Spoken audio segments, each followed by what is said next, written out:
Hutch here. I just got off from a Skype interview with Joseph Mares, one of my longtime friends, former classmate, colleague.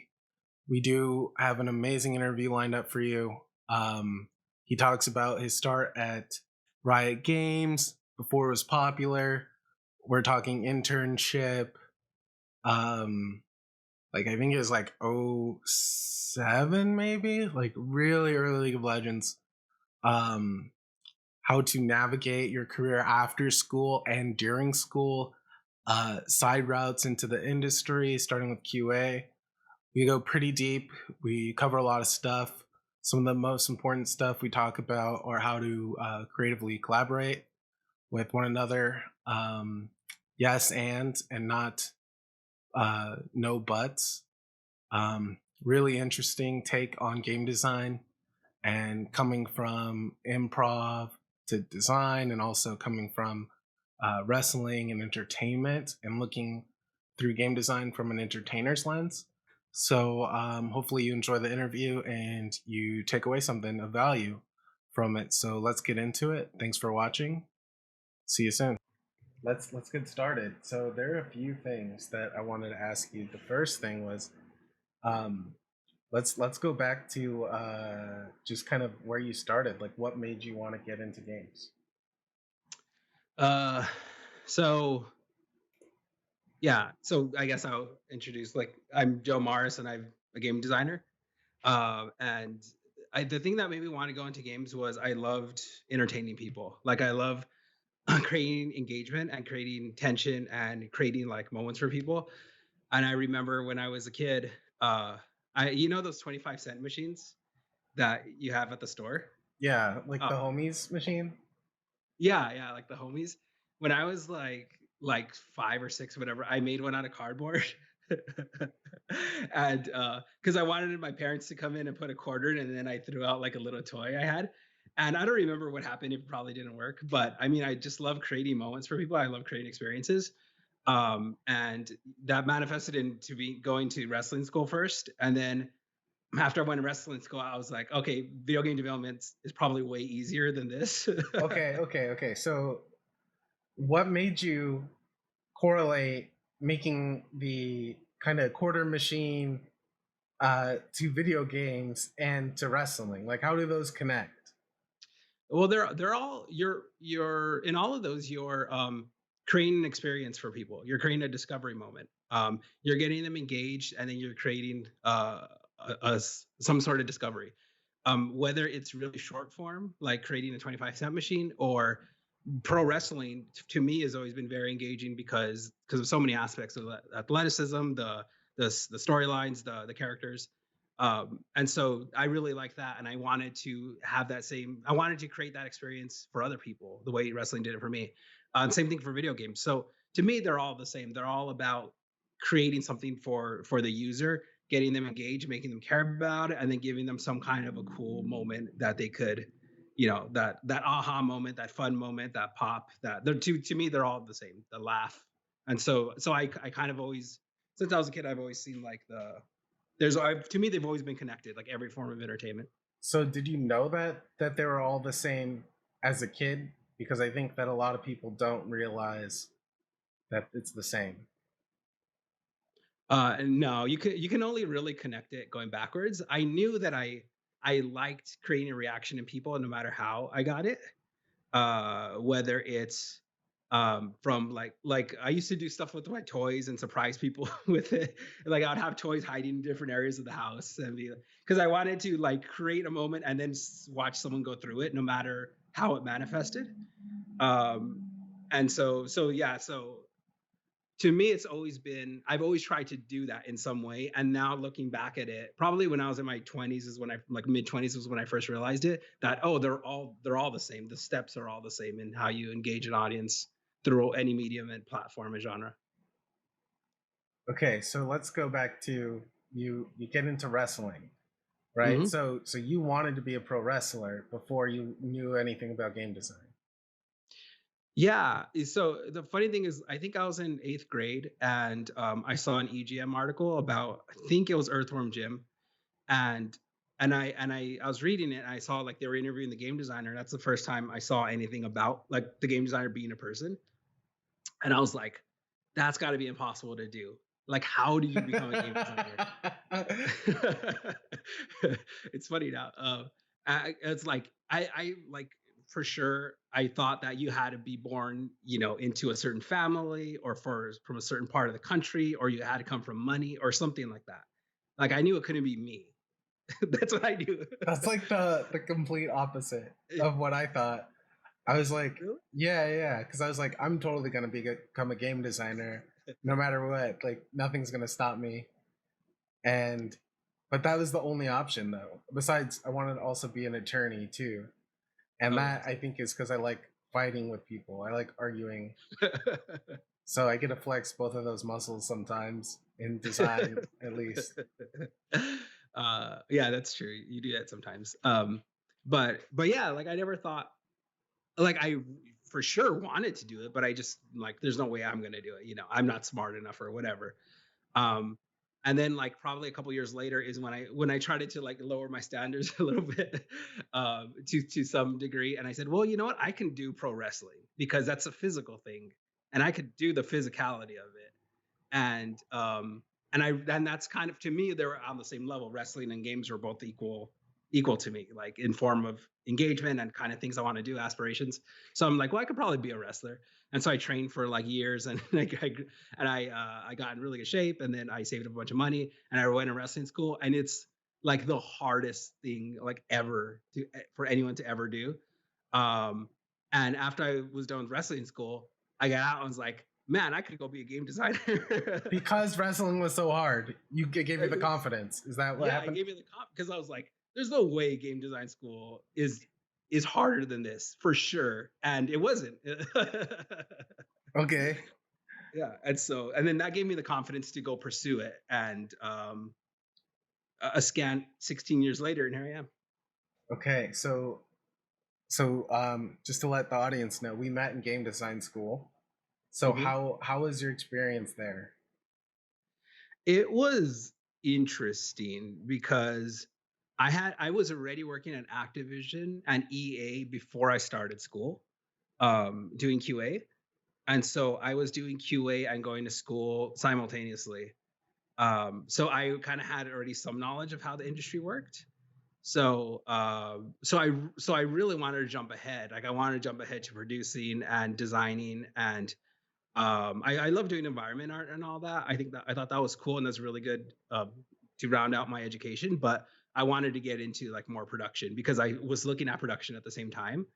And so for like major games, like I worked on Tony Hawk Pro Skater, Underground 2, and GoldenEye Rogue Agent, for like GameCube. So um, so in a kind of a weird way, AI was almost like almost a step back. Like the school I went to was almost a step back because I was already in the industry. so Okay, I could see where you're coming from there, but like a lot of people, especially who like graduate and go from school into the industry, and they kind of skip QA, right? mhm, They kind of look down on QA. Like I skipped QA. yeah. I don't look down on QA now that I have experience, but I could totally see other designers be like, or like, I don't want to go from the basement of ATVI, or, and work your way up. And I think it breeds different people. hmm Yeah, I loved starting at QA. And for sure when I was in QA, we were looked down on a bit. uh, but like for sure loved the experience. I Now when I deal with people in QA, I'm just like super like I give them all the attention that they need. Like if they ask something, I'm like right there for them because I know what it was like when I was there, and I was trying to raise concerns and nobody cared, because it's like, well, it's your opinion. And then Yeah. like I'm definitely not like that. Like whenever I talk to QA, I'm always like super respectful of them. I appreciate what they do. And yeah, once you start seeing the entire game development process, you realize like how important QA is. And it's such a weird thing because QA was like when I applied to Activision in 2004, um, I applied to like 6 GameStops at the same time, and Wow. I never got a call back from a GameStop, and Activision hired me. And I was like, "How is it easier to get into Activision than it is to get into GameStop?" Um, so it's such a weird. The game industry is kind of weird in that like you could QA is a kind of a really cool way to get in, and like a lot of producers come from QA. So it's like a really weird like sideways trajectory into the game industry that I always recommend whenever a student asks me how to get into the game industry. Yeah. I'm like QA, like QA is one of the first options I always say. Yeah, for sure. And I definitely agree with you with that. Um, so speaking of get QA going to production, I don't know. I always feel that whenever that happens, there's this moment. There's like a switch in 50%. There's like a good or evil. Like it's kind of like a is this one going to be a rotten egg or is this one a good egg? Right? Like what do they do with their newfound power? Right? Like did you experience that? Yeah, like where I was working, I won't say which company. There was definitely a lot of like cutthroatness in the QA department.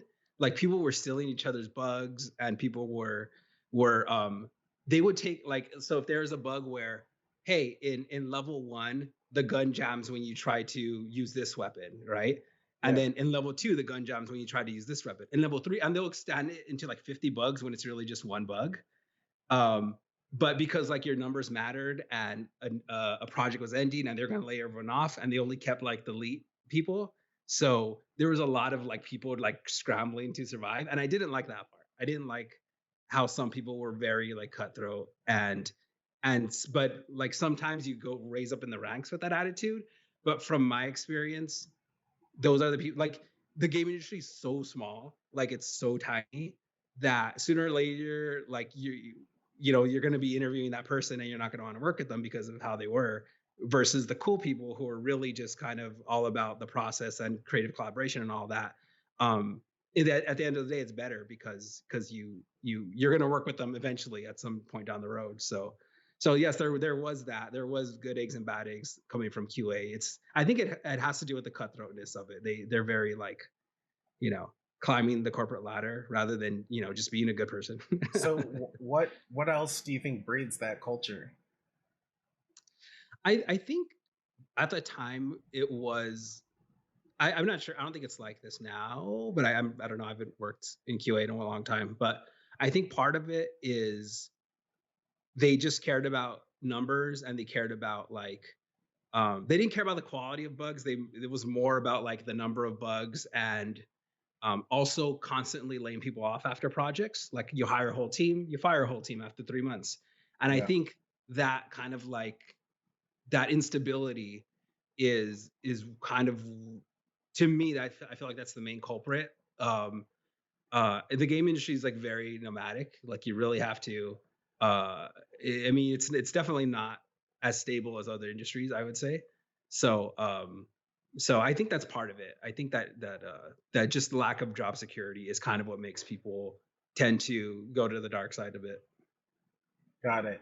So the next question is, so we're in school Mhm. and you had this QA job, and I don't think you told people.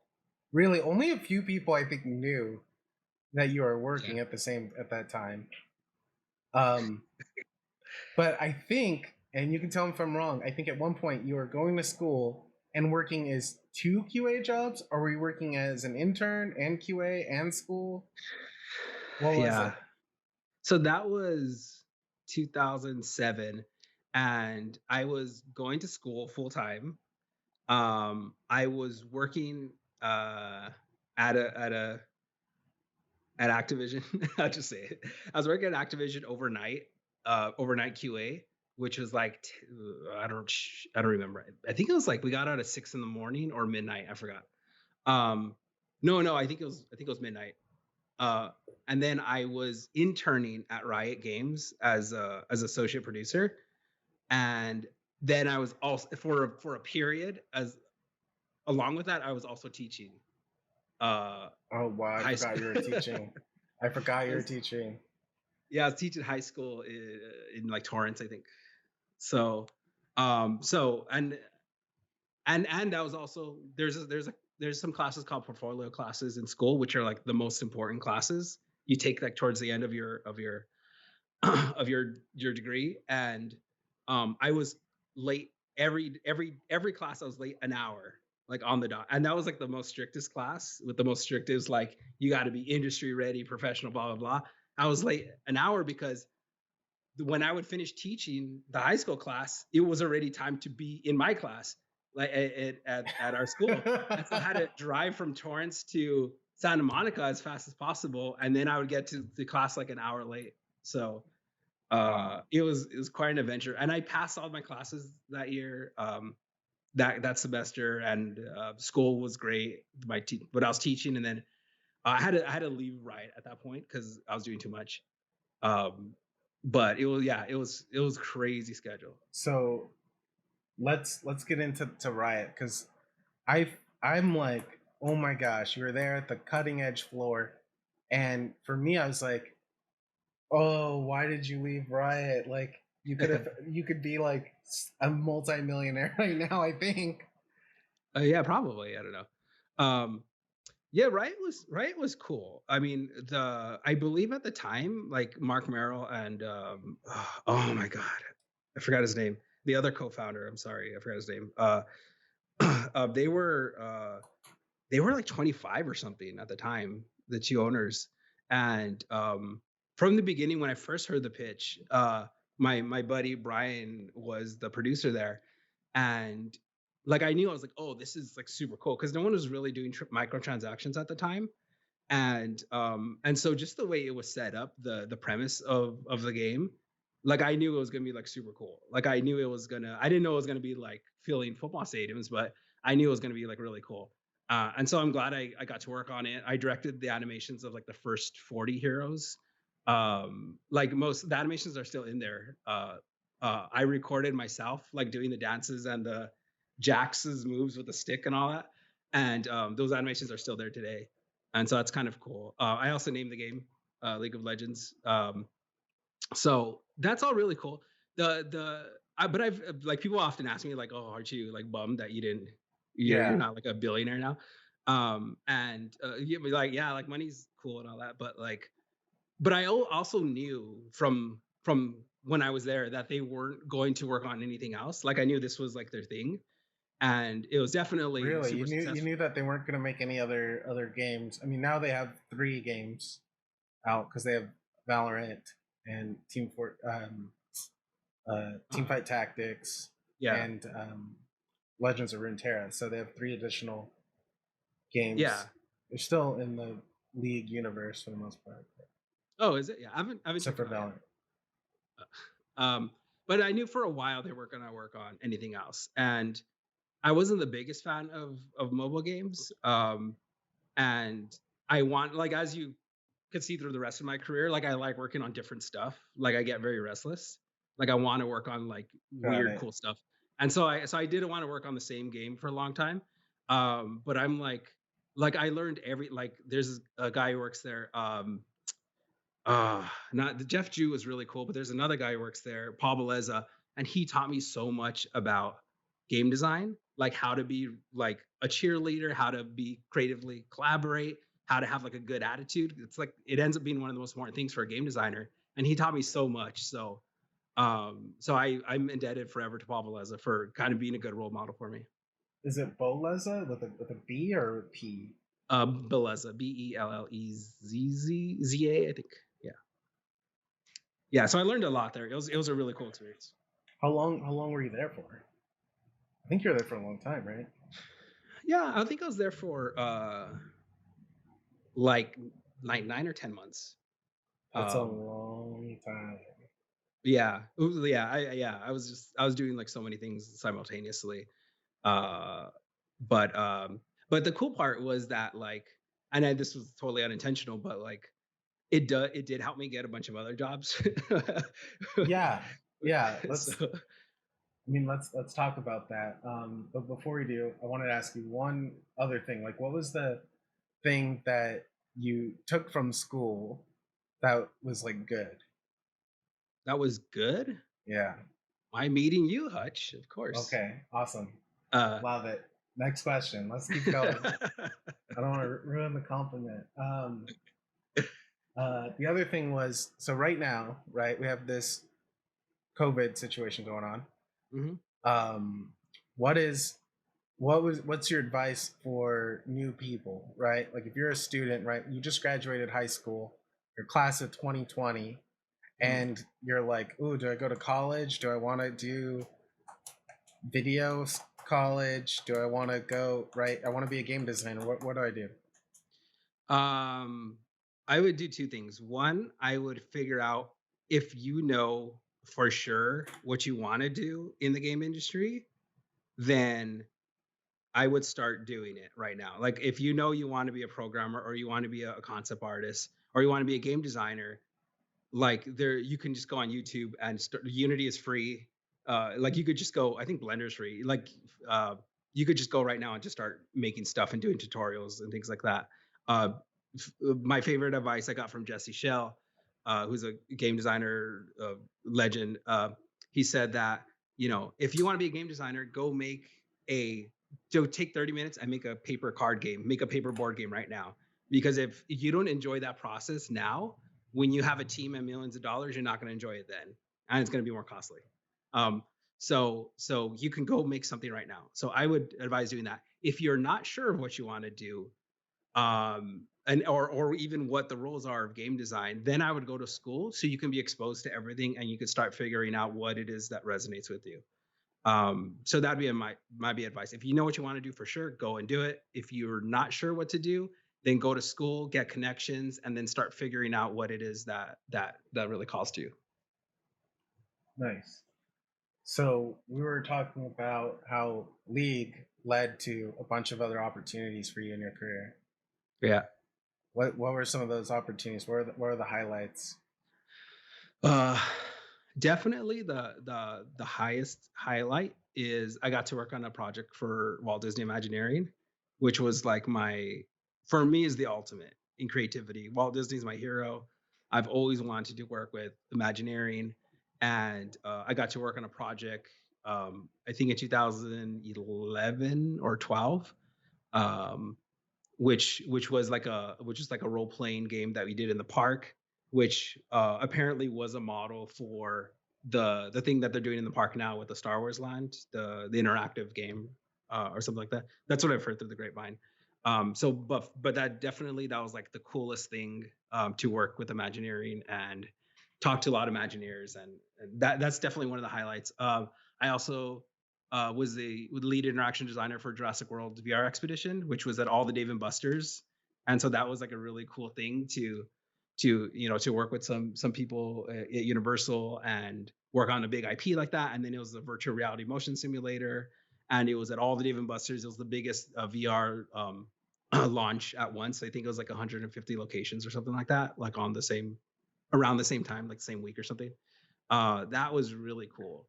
And then I've got to like I had like small childhood stuff. Like I always wanted to work on a Ninja Turtles game, and I did a Ninja Turtles puzzle game for mobile.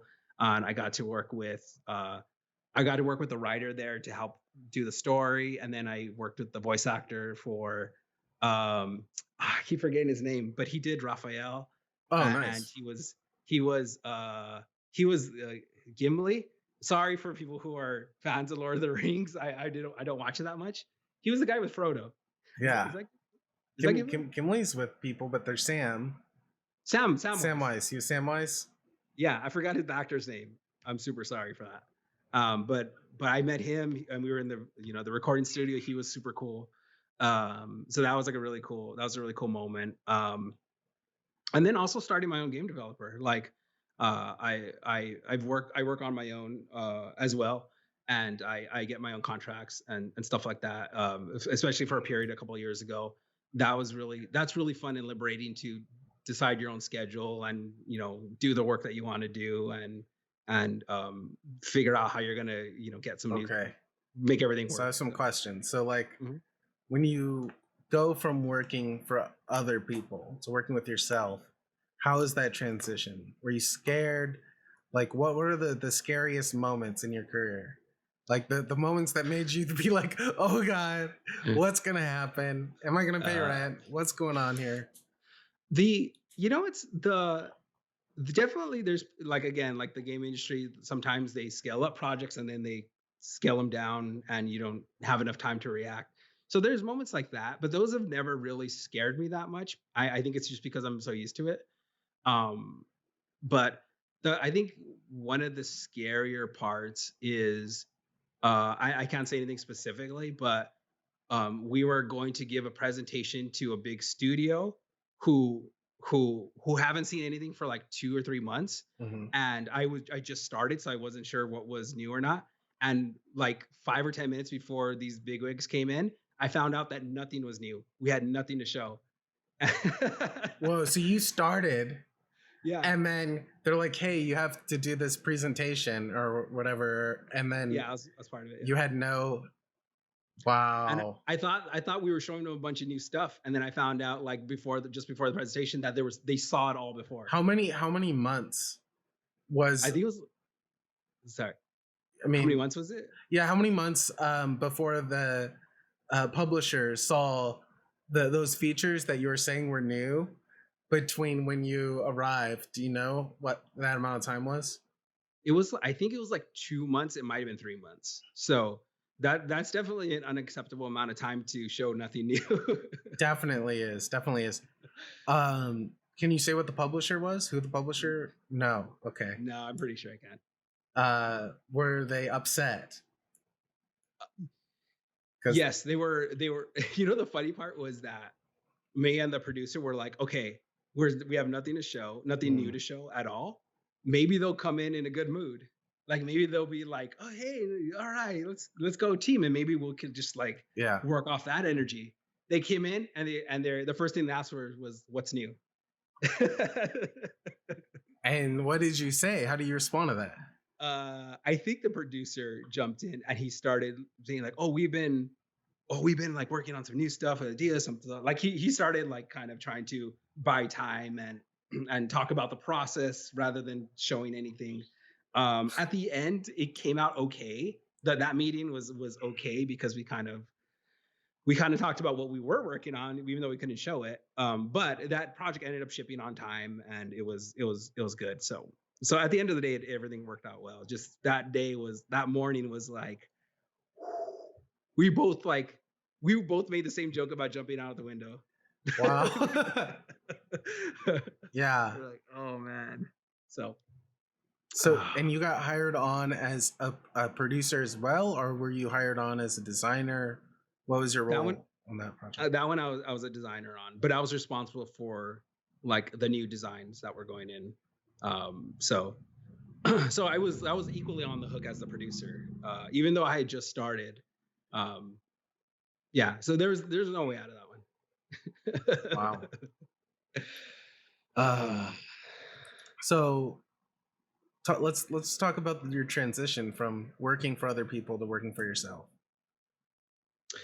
yeah, it's it actually wasn't that big of a transition because I was working the job I was doing at the time, like like 5 6 years back. I was already kind of doing everything. Like I was talking to the client and I was producing and I was designing and I was doing um animation and art, direction a little bit. I wasn't in charge of the animation or the art, but I was giving direction just based off my experience. And so I kind of had my hands in everything. And I was like designing like the editor alongside the programmer. So I was doing a little bit of everything, and I realized like, well, you know what? I could probably, if I just pushed a little harder, I could just do the contracts myself and get some work on my own. And so it was a little rough for a couple of years, like because you have to, um, you gotta put yourself out there. You gotta talk to a lot of people. You gotta network a lot, and then you have to show like the work that you're capable of doing this type of work. So it took a long time. It takes a really long time talking to people and show and just kind of convincing them that like you look, I've done this work before, blah blah blah. Especially if you're a new studio and you're unproven, it's even harder because you don't have like a backlog of decades of doing this like EA or something like that. They don't even have to convince anyone. So if you're an unproven young studio, it's really hard, but you just gotta like be like persistent and just keep talking to people and keep networking and then at that point it wasn't that big of a difference because it was similar to what I was doing. I was talking to the client, I was doing the scheduling and the producing and the budgeting and the design and because I've been working in the industry so long, I know all kinds of like artists and animators and all that. So when it comes to hiring people, that wasn't much of a process because I knew who I wanted to work with. So it's pretty easy at that point. It's just I had to learn the new skill of the all the business corporate legally stuff. That is the hardest part for me. So how did you approach learning those skills? I just talked to my mentor. I had someone who was above me who had run his own business, and I asked him a bunch of questions. And I talked to a bunch of different like lawyers and stuff whenever I got the chance, and I hired a couple of lawyers whenever I had the money. So it's just, it's just like yeah, just researching as much as you can, talking to people, going online, and then hiring people once you have like the budget for it. So it took a while. I'd say it took like 3 years to properly set up and finally get going. Um, yeah, So like during overall. that time, were you still working for other people when you had to? Yeah, yeah. I've always been working. I've never stopped working. I've always been working on with either other clients or yeah, other companies or building, yeah, just making games all the time. And but I've always done it even when I was in school. I was always working on indie games when I was going to school and working in the game industry. So I've Yeah. always kind of been doing this entire cycle of um just constantly working on things. Um, the other question I have for you was, how did you find your mentor? Um he was my boss at this company I worked at, and then he started his own company right after, and he hired me on as the first employee. And he was doing everything I wanted to do. He was running his own studio. He was like doing his own contracts, kind of what I'm doing now. And so that one kind of fell into my lap. Got it. So And I you're just just like, I don't asked want to him. do what you're doing. I'm just going to talk to you. Yeah, and like I don't know, like if you're nice about it, like no one's gonna say no. Like figure it out yourself. Like most people are good about it. And I myself have mentored at Women in Games International, and when I did teaching, I kind of like there's that plus minus equal system that some MMA fighter came up with. I forgot his name, but basically, you kind of always want to have someone equal to you at your level, someone ahead of you, and then someone like beneath you that you're mentoring. So you kind of have this like learning cycle going from all different directions. And so I like doing that. I like mentoring people. I like having a mentor, and I like talking to my peers about business development and things like that. Awesome. So the next question I was going to ask is, what skills did you take from all these different jobs, and how did they get you to where you are with having your own development company? Um, Just so, for example, like teaching, like how did that play into? well, it's interesting. Teaching is teaching is the same as designing games, where because in games you're just constantly learning systems and then you're being rewarded for it. And to me that's like teaching. You're constantly like teaching people stuff, and then you kind of test them on it, and then you challenge them, and that's like what games are. So I kind of like see the same parallels with teaching and game development. I would say that the thing that really changed the game up for me, no pun intended, is I went to improv school for a bit, for like a year. And that really taught me how to do creative collaboration with people. And for if you're doing game development, like y- it's much more than everyone coming in with their expertise and executing on it. Everyone has to like feel like they're creating it. They have to feel like you're being heard, and you have to feel like you're making an impact. And then everyone, the product ends up getting better. And I learned that in improv school is that how to yes and people, and how to effectively listen to people, and how to like get ideas from everywhere and how to make like raise all ships, make everyone better. And so that actually was probably one of the things that really upped my career, was doing that. Like, so I would recommend like taking improv if you want to be a game designer. All right, so I want to learn more about these things. I talked to you before, and you explained this before, but some of the viewers might not know. What is this yes and improv philosophy, and how does that apply to games? So so yes and is basically an improv. Like, you don't want to say, if you're there's this famous example where this comedian who wasn't an improviser, she was on stage with an improviser, and they're having like this couple's argument, and then the male performer says, you know, what about our kids? And then the female comedian says, we don't have any kids. And she didn't yes and him, she no but him. So basically the flow that he was trying to create, she killed it. She got a laugh, but now you've killed the integrity of the scene and your characters and everything, you know. And now, as the male performer, I don't feel safe saying anything because, you know, I don't know what you're going to say. And the topic of yes and really is about creating psychological safety. If you have psychological safety, then people are free to be more creative. People are free to express themselves, and they're not afraid to share ideas, and they're not afraid to be their most creative selves.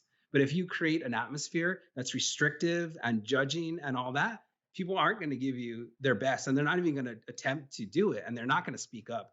And you get like, you don't get to the really cool deep ideas that people might have. And that's why I like yes and, because yes and creates that psychological safety so everyone can feel included and everyone can give their best. And yes and is basically never saying no, like always saying, if somebody says an idea, how about we have the character, you know, have 3 boss battles in this one level? You say, okay, like how would that work? Don't say like, no, that's dumb, one boss. No, you say like, oh, how would that work? How do you see that? Would that make it? Would that make our production? You like, you explore it. You know, you don't just shut them All right, I think I need to take improv classes because down. I know but a lot. So how do you get around it when people say really stupid things? Because there's a lot of times where people say stuff that is like way not even out of left field, just like Mhm. wrong. Like if it's like right, like 2 plus 2 does equal 4. It doesn't equal 7, no matter how much you try. Yeah, I think the thing to remember that, to me, the most important thing is I don't want to lose people's trust, and I don't want to make people feel constrained or feel like they don't have autonomy, you know? And so if someone says something like, can we make it for the Atari 2600? I would say like, okay, like I don't want to say no, but I'm like, okay, well let's table that, you know. Like Let's table that.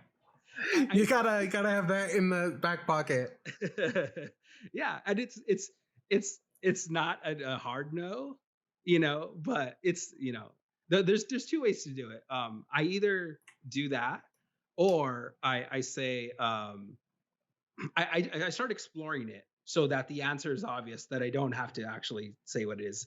So if you say, oh, Atari 2600, are there enough active users that could cover the sales that we're going to need to develop it for 26? I start like exploring it a little more, and then the truth of the idea starts coming out the more you explore it, and then you don't have to say no at that point. Yeah, they'll So shut it down themselves. yeah, exactly. Hopefully. And you keep the psychological safety intact, which to me is the most important thing. Has always been the most important thing. Psychological safety. Yeah. I've never considered that ever, ever. I'm just like, oh, geez, that makes a lot of sense now. In hindsight, I In could see where I hindsight, might have. upset a few people, a few individuals. Yeah.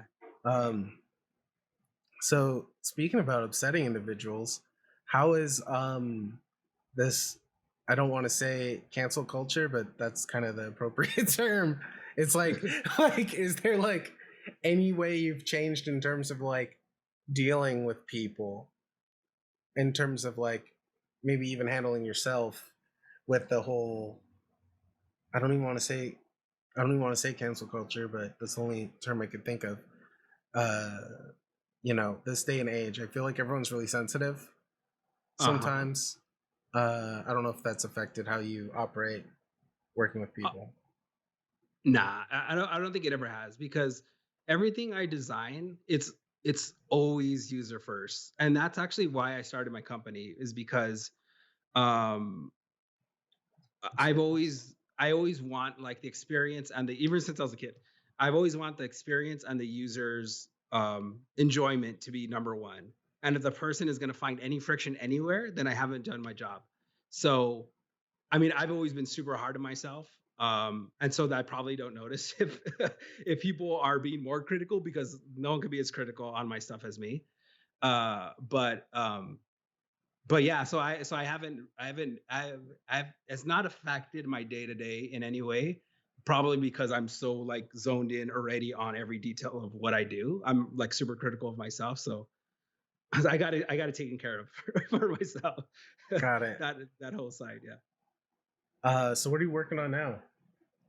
I can't talk about any of None of it. it at all. Okay. No, So what was it's the all hidden. last thing that you worked on that you can talk about?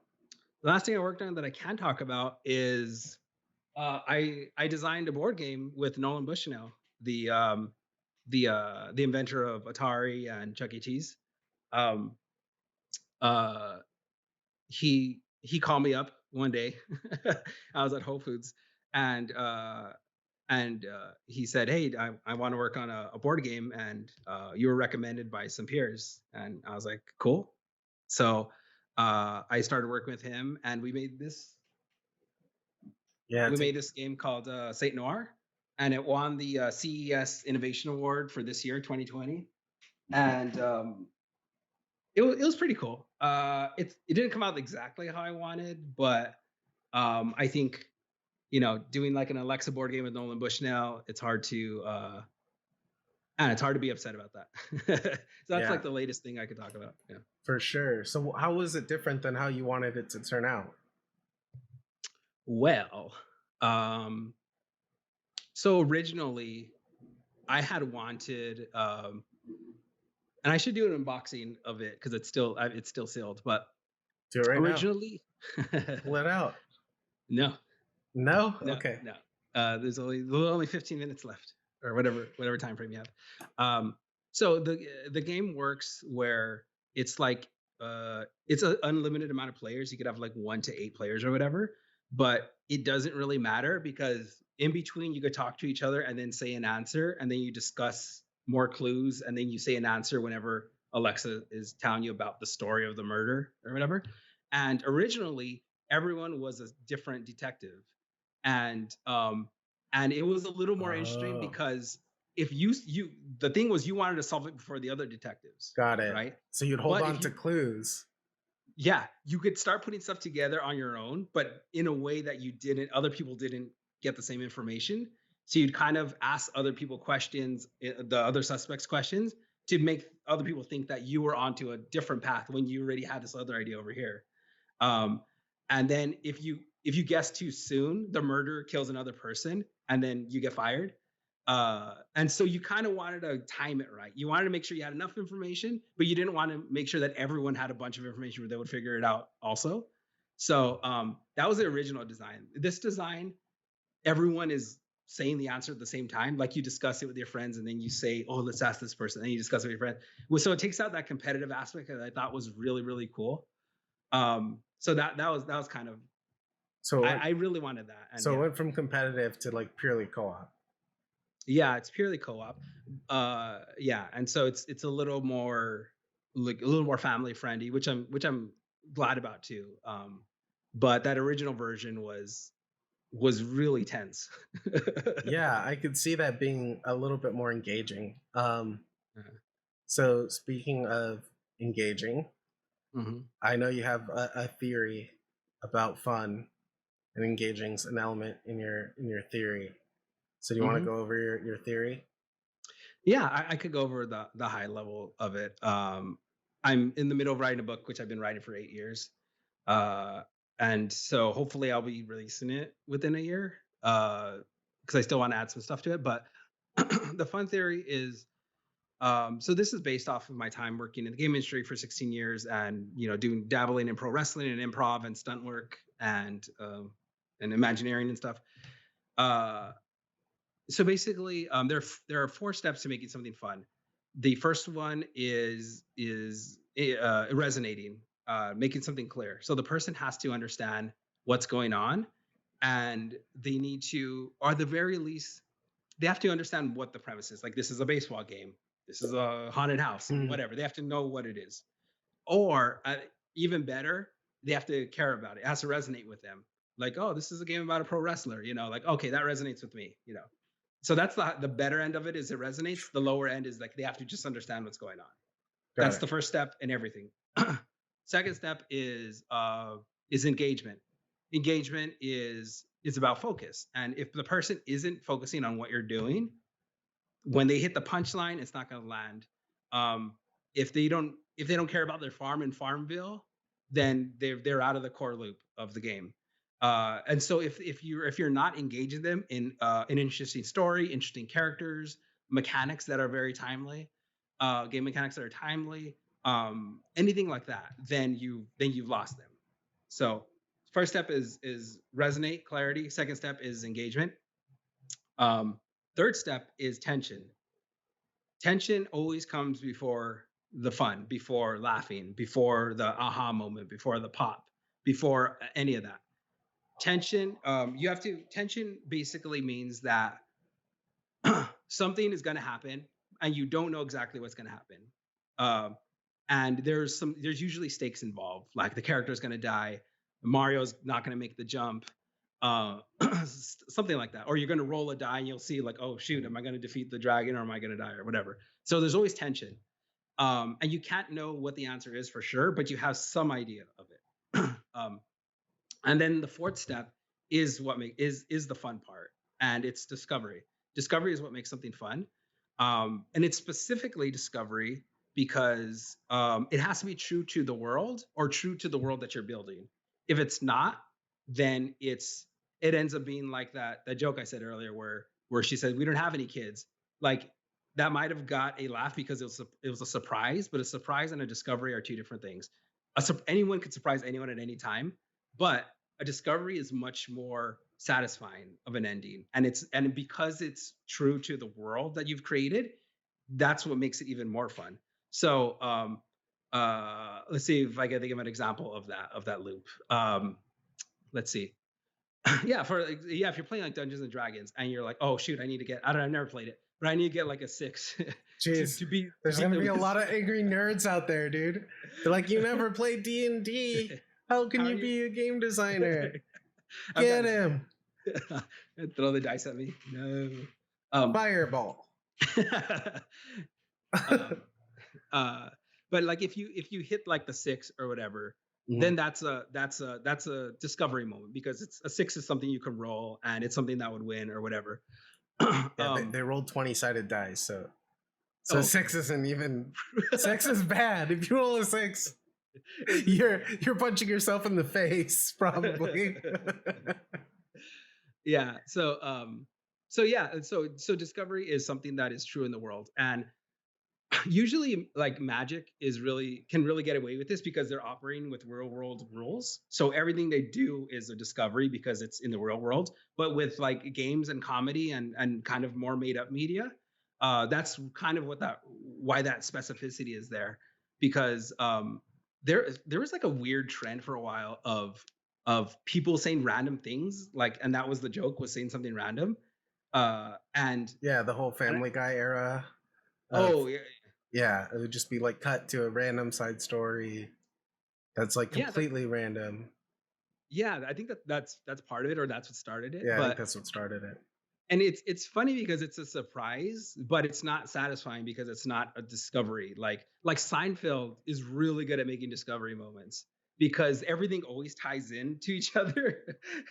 Like the world Yeah, always revolves around it in a certain way. yeah, And so those are legit discovery moments, because like the Frogger episode when he's playing like Frogger and he's yeah. the high score, and at the very end he is Frogger. Yeah, he's Like trying to go through traffic. and so and there's a quote by Joan Rivers where she says it's funny because it's true. And in a nutshell, that's what it is. It's discovery is truth. Discovery is something real that's going on in the world. It's not random, and it's not made up. You know, it's real. And so if you could cut tension with a moment that is true to the world you're creating, that is in a nutshell is what makes something fun. And of course there's like a lot of details in how all that works and around all that, which I'm writing a book on right now. But in a nutshell, that's what makes something fun. Got it. Well, that was pretty awesome. I think this is a good spot to wrap it up, just because you ended on your other note. But what actually, so when we were talking, you were talking about saying that you were going to start up another podcast again. Yes? No? Am I announcing something too soon? How dare you, Hutch? No, yeah, I'm gonna. It's videos. I put the first one up last night actually. Uh oh. So Watch out. yeah. I told him I wanted to make a video, and then he's like, I'm posting one today, tonight, son. You That's what can't beat get. me. No, Forget I've been you. Ninja? editing. That's my fun theory, guys. It's Well, evolved that's since then. I've told people about that too. How it's like it's got legs. You know, There's legs to it. There's legs to it, but it's an element. It's really just the tension part of your theory, because that's the element. It's just the tension. It's just, oh, I can't. There's an obstacle. I see the obstacle. I want to defeat it, yeah. and I have the tools to do it. How do I figure it out, right? And that's the discovery, is the figuring out how to, Yeah. overcome the obstacle. Yeah, But there's some other theories too that are pretty good. There's Scott Rogers, he's a good friend of mine, and he's a really big game designer. Pretty legendary. His is that players want to do three things. They want to either be powerful, be rich, or be smart. yeah, I Which heard is this pretty. That's theory. pretty solid too. Yeah, I Yeah, like that. But so we're getting back to your thing. Yeah, it's called Funtrepreneur Inc. And it's the YouTube. I just started. I just uploaded it last night, and I'm going to do more videos. So I had a podcast like in 2011, 2012, where I interviewed a bunch of game designers. I did that for a couple of years, and then I had a podcast in 2015 called "What Makes It Fun," where I interviewed like Disney Imagineers and animators and comic book writers, and I did about like 12 episodes or something of that one. And then Hutch helped me filmed a documentary on what makes it fun, interviewing more people. And so I basically have all this content that's kind of yeah, lying I did around. that. I helped. Yeah. That was great. And so I have all this content that I've been wanting to package up, and I finally, thanks to COVID, I finally have time to package it up in the way I've always wanted to. So all of these interviews and stuff I've done over like the last decade, I'm starting to package them up and put them as videos and articles on a website I'm working on. And then also my book would be on that website as well. So that's coming up hopefully in the next few months. Nice. Is there any final thoughts you want to leave to people? For game designers, there's a really great tip that I got from Jesse Shell that really helped me a lot. I had been a designer for like 3 years at the time, and I was feeling like, oh, I don't know what I'm doing still, which which I'm sure like a lot of designers get. And I got to interview him, and he said that at the front of one of his books, I forgot what it's called, for game design, he said that like all you need to know is that you're a game designer. You're making the decisions of a game designer, and you are a game designer. Like, don't doubt yourself. You are one already. And it's weird because like sometimes you need to hear that. You need to hear that you can do it. You need to hear that there's nothing else you need to know. You can always get better, but if sometimes it's just yourself stopping you from doing what you want to do. So if you're out there and you want to be a game designer, just start making games, and you're a game designer. There it is. And now take that confidence and go start building some cool stuff. Awesome. Thanks for coming. Thanks for being a part of this. Yeah. I This is know great. hopefully people appreciate it. I think they will. I think you gave some really good gems, and I think even veterans can learn from you. I think I learned today too. So Yes, and Yes, um, cool. and thanks again, man. Appreciate you. Yeah, this was great. Thanks a lot, Hutch. All right, bye. All right, bye.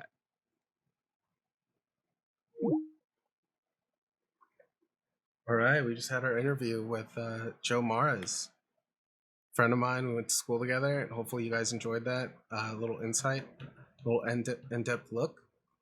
I'm gonna sign off, and you guys have a good Saturday night. Thanks.